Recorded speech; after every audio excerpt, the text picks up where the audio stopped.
ছেলেটি মাছ ধরতে এসে ভুল করে ধরে ফেলে এক মিনি ড্রাগন, আর পরের সেকেন্ডেই ড্রাগনটা তার হাতে কামড়ে দিয়ে সাগরে পালিয়ে যায়।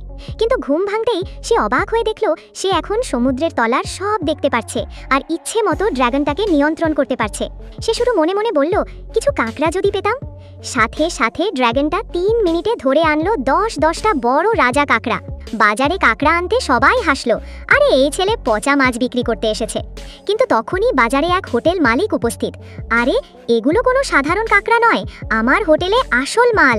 লোকটা আরও বলল, আমাকে 2টো ব্লু ফিন টুনা আর 30টা সুপার গ্রুপার আনতে পারবে, আমি তোমাকে 190 লাখ দেব।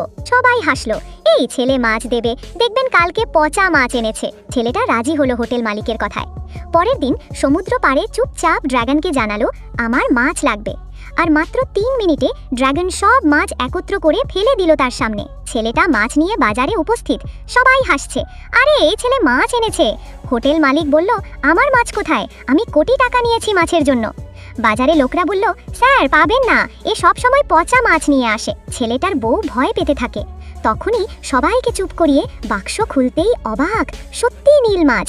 এই নাও লাখ টাকা, আজ থেকে তুমি আমার হয়ে কাজ করবে। ছেলেটা খুশি, বউয়ের হাতে টাকা তুলে দিয়ে বলল, এই টাকা তুমি নাও, তোমার ভাইয়ের চিকিৎসার জন্য লাগবে।